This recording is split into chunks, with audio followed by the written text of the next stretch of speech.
जय Shri Radhe Krishna all of you. सभी बहन भाइयों को मेरा तहे दिल से नमस्कार है और इस चैनल में आप सभी का हार्दिक स्वागत है।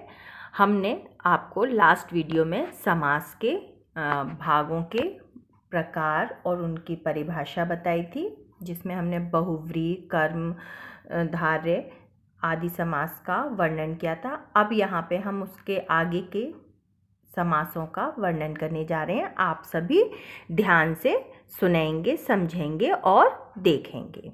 हमारा 5वां समास था या है, वो है अव्ययी भाव समास।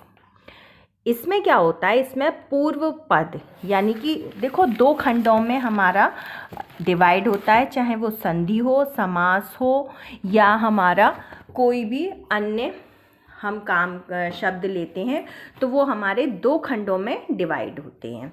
तो अव्ययी भाव समास, इसमें क्या होता है, पूर्व पद प्रधान होता है यानी कि बड़ा होता है, मुख्य होता है, जिसका महत्व अधिक हो। प्रधान मतलब जिस पे फोकस दिया जाए, जिसका महत्व अधिक हो, तथा दूसरा पद अव्यय होता है, उसे अव्ययी भाव समास कहते हैं।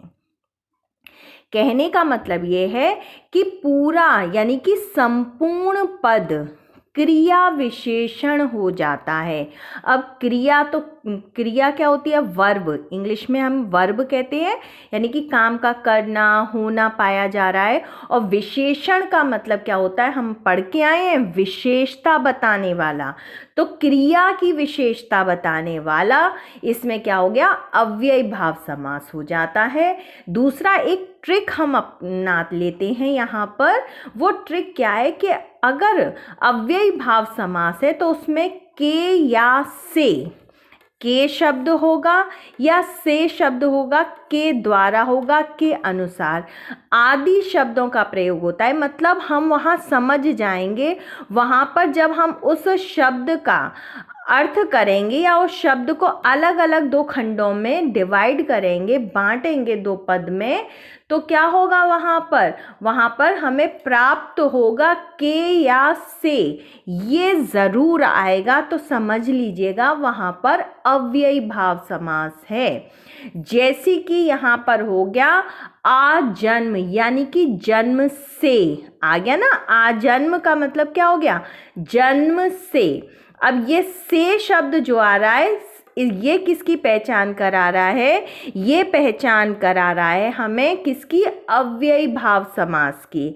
अनुरूप यानी कि रूप के अनुसार के शब्द का प्रयोग हो गया, तो ये अव्ययी भाव समास हो जाता है। आप सभी को दिखाई दे रहा होगा अच्छे से। अब हमारा आता है लास्ट वाला जो तत्पुरुष समास है। तो तत्पुरुष समास का हम पढ़ते हैं, अंतिम पद प्रधान होता है। इसमें 2 पद होते हैं, तो पहला पद क्या है, वो प्रधान ना होकर अंतिम पद प्रधान होता है। प्रथम पद विशेषण यानी कि विशेषता बताने वाला होगा, तथा दूसरा पद विशेष्य होगा।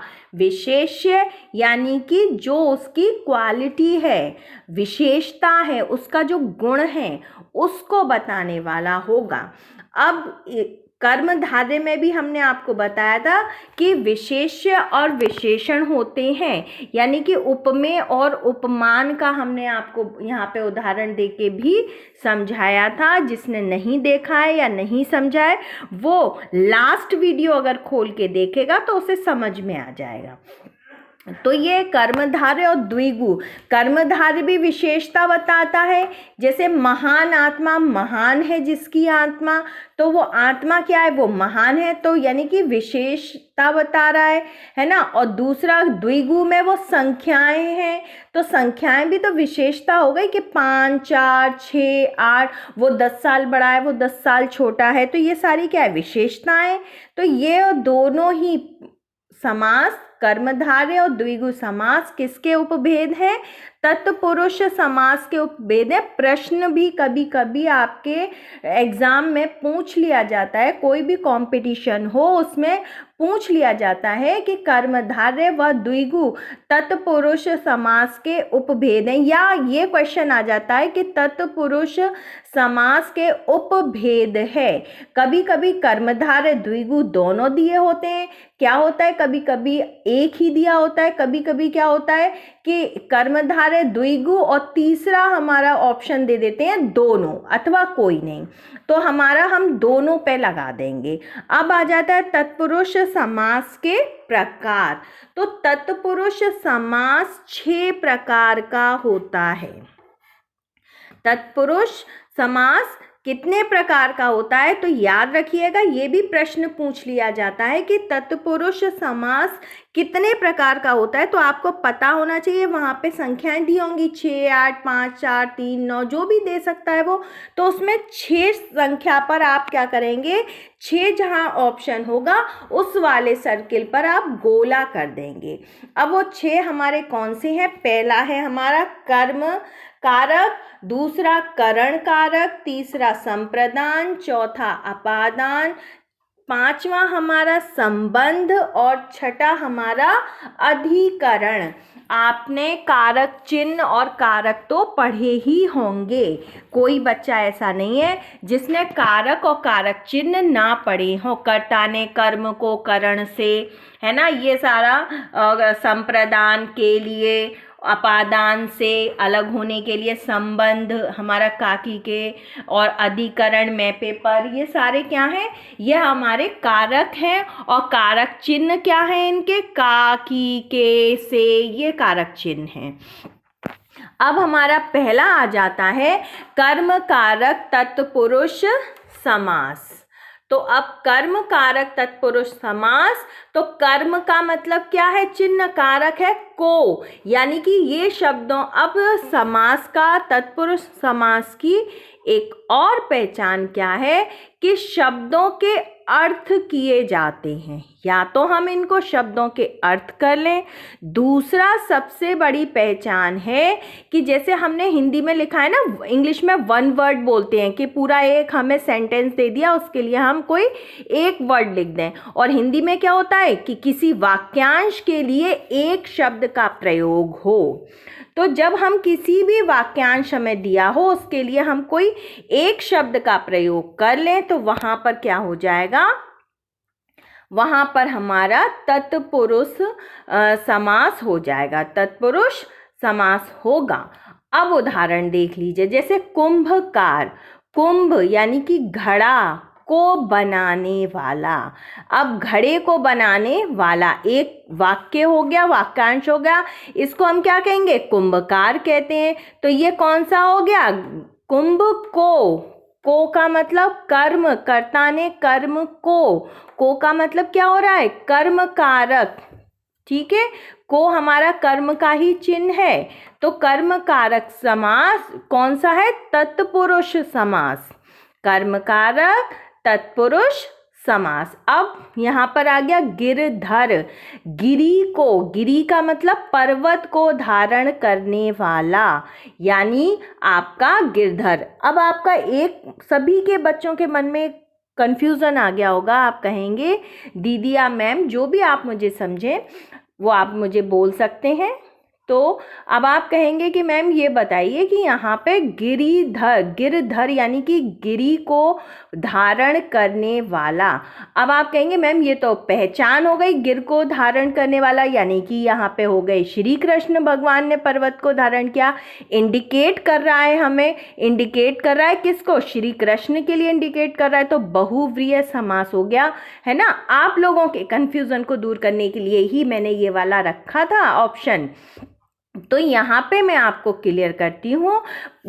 अब यहाँ पे क्या है, गिरी को धारण, को शब्द का प्रयोग हो रहा है, को का मतलब यहाँ पे क्या है, कर्म कारक। अब वहाँ अगर बहुव्रीहि समास होता तो वहाँ पर क्या हो, जिसके है शब्द का प्रयोग हो जाता, वहाँ पे को शब्द नहीं लगाकर वहाँ पे हो जाता कि जिसके सिर पर या जिसके उंगली पर पर्वत है, वहाँ है शब्द का प्रयोग होगा तो बहुव्रीहि में चला जाएगा। अगर को शब्द का प्रयोग हो रहा है तो तत्पुरुष में चला जाएगा, क्योंकि यहाँ पे हमें कारक चिन्ह का प्रयोग हो रहा है, वहाँ है शब्द का प्रयोग हो जाएगा। तो वहाँ पे जैसे पीतांबर यानी कि पीला वस्त्र है ना, पीले वस्त्र को धारण करने वाला, जैसे लंबोदर, लंबा है उदर, है शब्द का वहाँ पे बहुव्रीहि में, याद रखिएगा बच्चों, बहुव्रीहि समास होगा तो है शब्द का प्रयोग होगा, वहाँ कारक चिन्ह का प्रयोग नहीं होगा। जैसे गिर को, गिरधर यानी कि गिरी को धारण, को शब्द, को का मतलब कर्म यानी कि कारक चिन्ह का यहाँ प्रयोग हो रहा है। और एक के उनके उंगली, जिसकी उंगली पर पर्वत है, अब वहाँ जिसके है पर्वत उंगली पर, तो ये सब बातें आ रही हैं, है शब्द का प्रयोग है कोई कारक चिन्ह नहीं है। तो यहाँ पे हमारा क्या हो गया, यहाँ हमारा वहाँ हो गया है तो वहाँ बहुव्रीहि है, और अगर को शब्द का प्रयोग है तो वो तत्पुरुष समास यानी कि कर्म कारक तत्पुरुष समास हो जाता है। दूसरा, आपका ऑप्शन में अगर दिया हो बहुव्रीहि या आपका तत्पुरुष दोनों दिए हों, तो को और है की पहचान ना हो, तो आपके दोनों ऑप्शन भी वो राइट ही करेगा, पर तत्पुरुष को अधिक मानेगा और बहुव्रीहि को बाद में मानेगा। अगर आपको ये दोनों चीज़ें आ जाएं तो आपको तत्पुरुष लगाना है, क्योंकि यहाँ वो पहचान के साथ में को शब्द का प्रयोग दे रहा है। यहाँ पे वो ये नहीं कह रहा कि आपके उनके है, जैसे शेखर चंद्र यानी कि शिखर पर, जिसके शिखर पर चंद्रमा है, वहाँ है शब्द है। क्लियर हुआ। अब हमारा दूसरा चलता है करण कारक तत्पुरुष समास। तो करण का मतलब होता है से या के द्वारा, किसी के द्वारा, किसी से। तो अब उदाहरण देखो, जैसे कि उदाहरण है अंधकारपूर्ण यानी कि अंधकार से युक्त या भरा हुआ। तो ये हमारा क्या हो जाएगा, ये हमारा हो गया करण कारक यानी कि अंधकार युक्त। अब यहाँ इसका जो ऑप्शन है वो लिख नहीं पाए हैं, उदाहरण में शब्द आएगा, आप वैसे ही समझ लीजिए। उदाहरण में शब्द क्या आएगा, अंधकार युक्त। अब से या द्वारा, तो अब हमारा अर्थ निकल के क्या आया, अंधकार से युक्त। ये से शब्द का प्रयोग करण कारक में हुआ था, यानी कि अंधकार से भरा हुआ। तो ये हो गया हमारा करण कारक तत्पुरुष समास, यहाँ पर से शब्द का प्रयोग हो गया। दूसरा कर्म वीर यानी कि कर्म, कर्म का मतलब क्या है, कार्य से वीर, वीर का मतलब बहादुर, जो कार्य से बहादुर हो, है ना। अब ये शब्द आ जाए जो कार्य से बहादुर हो, तो हो शब्द का अगर वहाँ पे प्रयोग हो रहा है तो वो कर्मवीर समास यानी कि करण कारक तत्पुरुष समास हो जाएगा।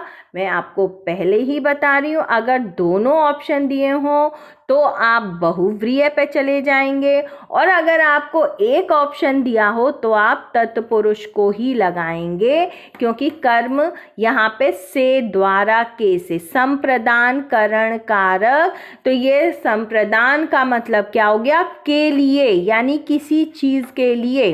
अब जैसे देशभक्ति, देश के लिए, भक्ति के लिए आ गया ना, कि देशभक्ति क्या है, देश के लिए भक्ति। अर्थ जो वाक्यांश का अर्थ से हम पता कर लेते हैं, वहाँ भी वाक्यांश का अर्थ होगा, पर वहाँ पे है शब्द का प्रयोग होगा, तो बहुव्रीहि हो गया। अगर है शब्द का प्रयोग नहीं है तो वहाँ पे कौन सा हो गया, तत्पुरुष हो गया। तो देशभक्ति, देश के लिए भक्ति, युद्ध भूमि, युद्ध के लिए भूमि, के लिए। अब के लिए वहाँ पर ये नहीं आ रहा है, के लिए बहुव्रीहि में, तो ये तत्पुरुष समास के अंतर्गत आ जाता है। अब हमारा चौथा है अपादान कारक यानी कि तत्पुरुष समास। अपादान का मतलब होता है किसी से बिछड़ना, किसी से दूर होना, किसी से अलग होना। तो यहाँ पे अपादान का मतलब होता है से, कर्ता माने कर्म को करण से या के द्वारा, संप्रदान के लिए, अपादान से अपादान से का मतलब अलग होना, और वहाँ पे उससे, किसी के द्वारा या किसी से। अब उदाहरण देखो, कर्महीन यानी कि कर्म का मतलब कार्य से हीन होना, यानी कि हीन का मतलब दूर होना। हो गया यहाँ पे अपादान, दूर हो रहा है, वो अपने काम से दूर हो रहा है, तभी तो वो कर्म से हीन कहलाया। भयभीत, भय का मतलब क्या होता है? डर होता है, तो डर से डरा हुआ, यानी कि वो अपने भय का मतलब डर, वो डर से डरा हुआ है, यानी कि अपने डर से डरा हुआ। ये क्या हो गया? ये भी से हो गया, से मतलब उससे अलग होके, है ना। अब आ जाता है हमारा नेक्स्ट, संबंध कारक तत्पुरुष। अब हमारा संबंध क्या होते हैं? संबंध हमारा काकी के, यानी कि मेरा भाई, मेरी बहन, मेरे पापा, उसका, उसकी, उसके, ये उसका पेन है, ये उसकी बुक है, ये सब क्या है? ये संबंध हो गए, है ना। अब जैसे गंगा का जल, गंगा का जल यानी कि उसका, उसकी, उसके, तो ये क्या हो गया? गंगा जल, यानी कि गंगा का जल, काकी के संबंध है, वो जल किसका है? गंगा का है, तो ये कौन सा है? संबंध कारक तत्पुरुष समास है। गंगा जल यानी कि गंगा का जल तत्पुरुष पे लगा दीजिएगा। छात्रावास यानी कि छात्रों का आवास, रहने का, आवास का मतलब क्या होता है? रहने का स्थान। समझ में आ गया। अब हमारा आ जाता है अधिकरण। अधिकरण कारक तत्पुरुष समास में क्या होता है? मैं, पे, पर, पेड़ पर आता है ना।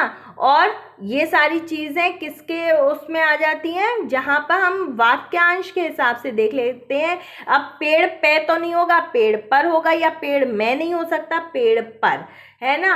और घर में, ठीक है, ये सारे क्या हो जाते हैं? मैं पेपर से संबंध हो जाते हैं। अब जैसे गृह प्रवेश, गृह का मतलब घर, गृह प्रवेश यानी कि घर में प्रवेश, में प्रवेश, किसके अंदर प्रवेश हो रहा है? मैं पेपर का प्रयोग हो रहा है, घर में प्रवेश हो रहा है, वो कहाँ जा रहा है? संबंध क्या है?